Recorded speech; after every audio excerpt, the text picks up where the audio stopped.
All right, we're back. This is Calc AB Notes 23. This will be page 10.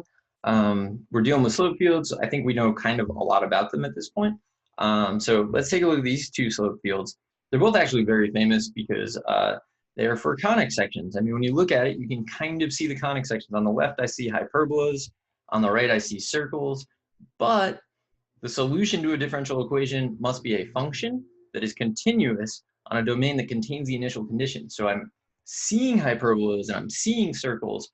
Those aren't the actual solutions. We'll get to that in a minute. So I need to choose between these and I'm not entirely sure what to do.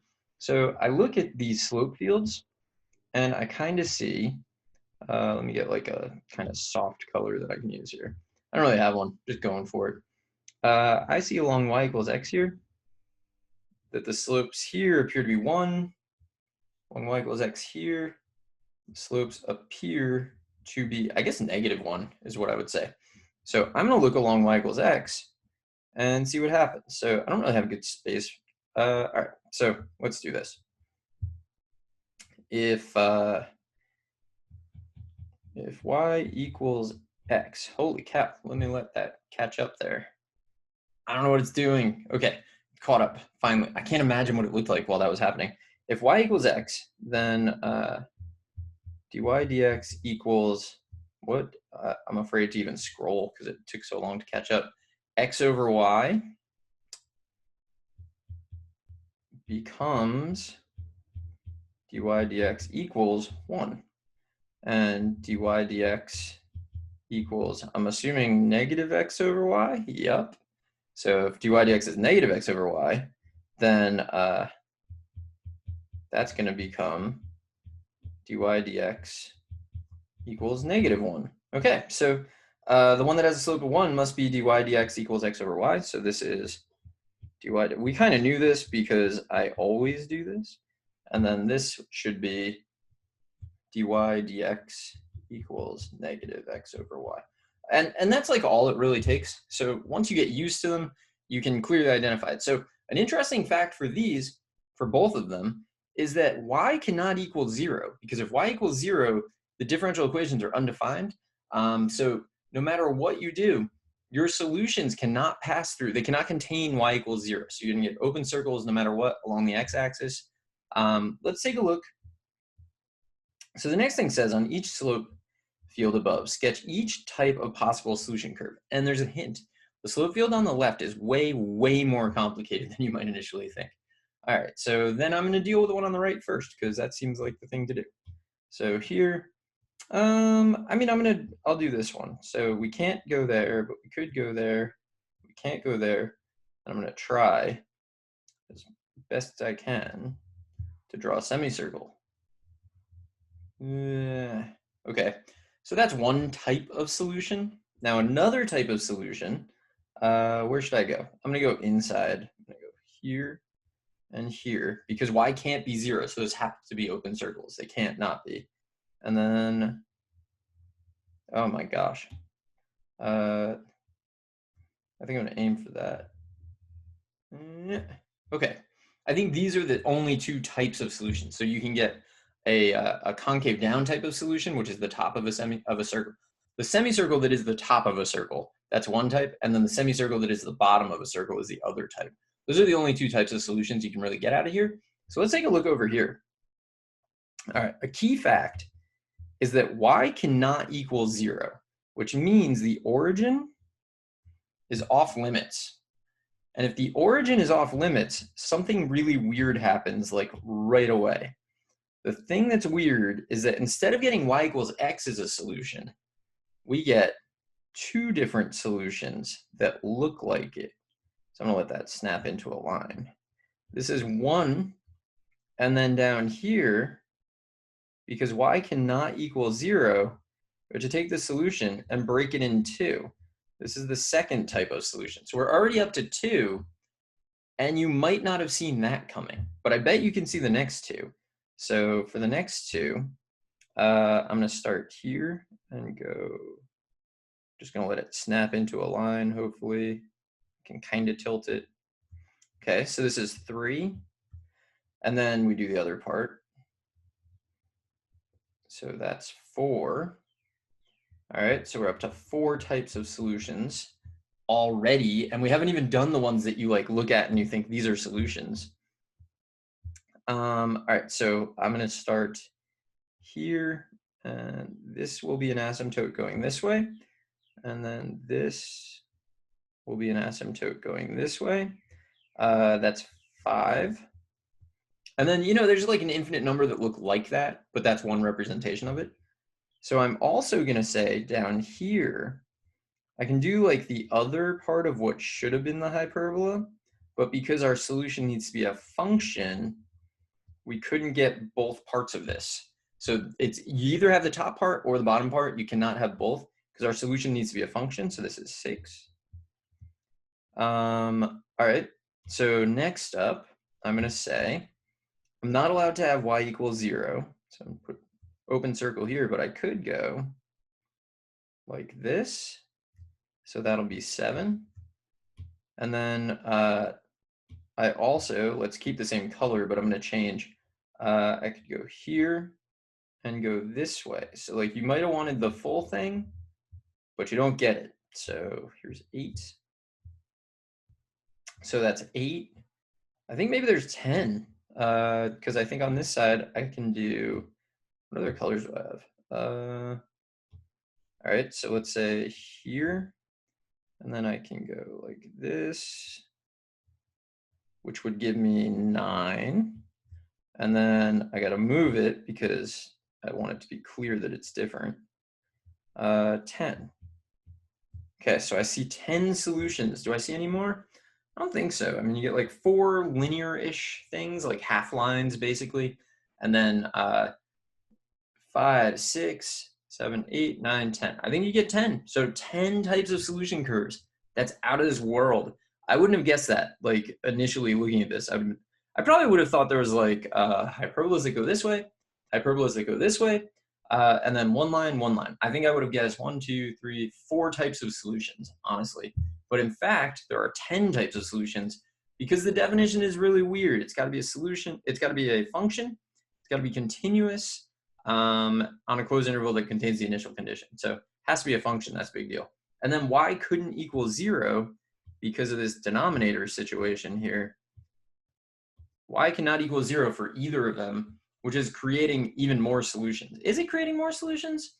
Yeah, I guess because of the vertical, not vertical, the diagonal lines, the asymptotes became potential solutions because of that. Or it doubled the number of potentials. Whatever, you know what I mean, hopefully. All right, let's do this. So what are we trying to do? We are going to try to get this so we can see all of it at once. I don't think I can actually, maybe if I can't get it to go over to that side. If I could get it to go over to the side, you could see that this, the one with my face over it is 2 minus y. All right, so how are we going to start this? I'm going to look for, what are any of them obvious? All right, I'm going to compare. So like, here we go. 2 minus x, and is there an x minus 2? There's not. 2 minus x. I should be able to, so dy dx is definitely going to be, what color are you? Okay. So when x is equal to 2, the slopes are 0, and there's no y, so I know along vertical lines the slopes will always be the same. So I need to find a place where the slopes are 0 when x is 2, and I'm pretty sure that that's happening here. So I think that this is C. And that's how you want to do it. You want to like knock out, the easier ones. Like do the ones you can do, and then worry about the later ones afterwards. So for the next one, I'm gonna look at this and this.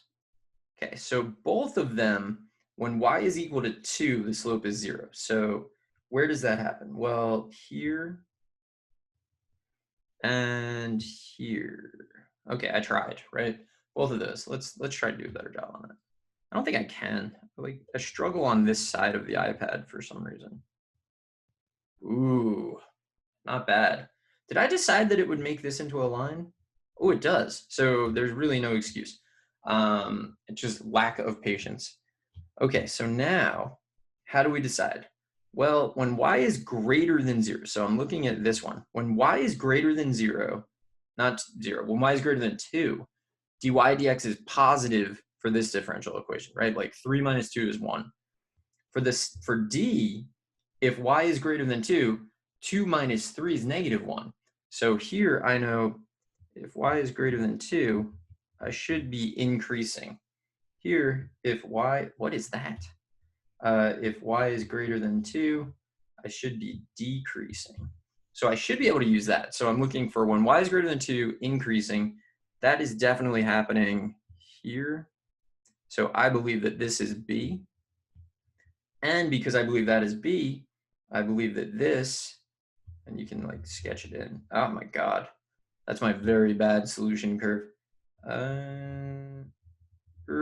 Okay, something like that. This must be D. All right, so we've got 3 of them done, and we've got a bunch to go. The next thing that I think I'm going to look at, I'm going to look at these two.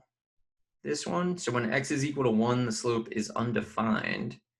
And here, when x is equal to 1, the slope is undefined. So can we find those? Well, here. And then also here. See the patience to let it snap into a line so it looks nice. So it's one of the, each of those is one of those. Now, what can we do to figure it out? We can potentially, let's see. So when x is equal to 0, if x is 0 for e, x, what are you doing? I'm trying to write with a highlighter. If x is 0, dy dx is negative 1. Here, if x is 0, dy dx is positive 1. Okay, so when x is 0, so like where would that happen? That happens like along this. The slopes are negative here, so this is e. And if that's e, then this must be g. All right, moving on. Now, all of these have x's and y's in them. Which one looks the least like the others? So this one, I think, looks definitely the least like the others. And I have, and you have, a lot of experience with slope fields that look kind of like this, right? If dy dx equals y minus x, we kind of know that it's actually going to look like this. This is the answer from experience because we've looked at a lot of them, right? So I don't know, where are the slopes equal to 0? The slopes here would be if dy dx equals 0, then y equals x. So is that what's happening? Are these the same color? It looks very different when you highlight. Sure, when y is equal to x, the slopes are definitely 0. So it definitely works out. These are definitely the same color, by the way. Like I just checked the 2 palettes that I chose from, and they're the same one selected, but like they look very different to me. I don't know. Maybe they don't look that different. It's hard to say. I think they look very different. All right, so we got 2 to go. How are we going to decide between them? So I see a way that I think would be pretty quick. And so we are comparing this to this. Now, do I see a way that would be quick? I don't see a way that would necessarily be quick. Oh, I do. I do see a way that would be pretty quick. Okay, so look over here. If x equals 0, undefined. If y equals 0, undefined. Whereas over here, if x equals 0 or y equals 0, dy dx is going to be 0. Okay, so let's look along here. 0 slopes, 0 slopes, which means this must be f. And then if that is f, then the only remaining one must be h. And you can see that it is. So here, I'll highlight when x is 0. You can see the slopes are undefined. So the way that I created these, when the slope is undefined, it doesn't show anything. You might occasionally see vertical line segments there. You don't really see that often though, but maybe you would. So I think that's h. And that is the end of this little matching game.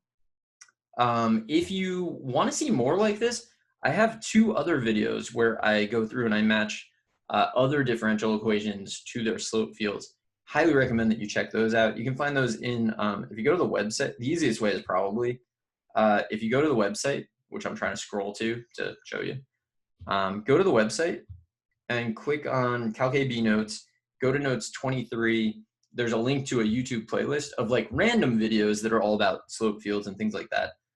And there's a lot of practice problems on those. Those videos took me so long to make, and they have so relatively few views accordingly that I would love to get more views on those, even though it makes no difference in my life. But anyway, I'm going to end this here. I actually think this is effectively the end of the notes about slope fields. I'm going to come back in the next video, make sure that you know how to use your calculator to look at slope fields and a couple of other things. And then also maybe show you the GeoGebra thing that we have that we can use to make slope fields. So I'll be back in the next video to do that, and I will hopefully see you there. So good luck with everything you are working on.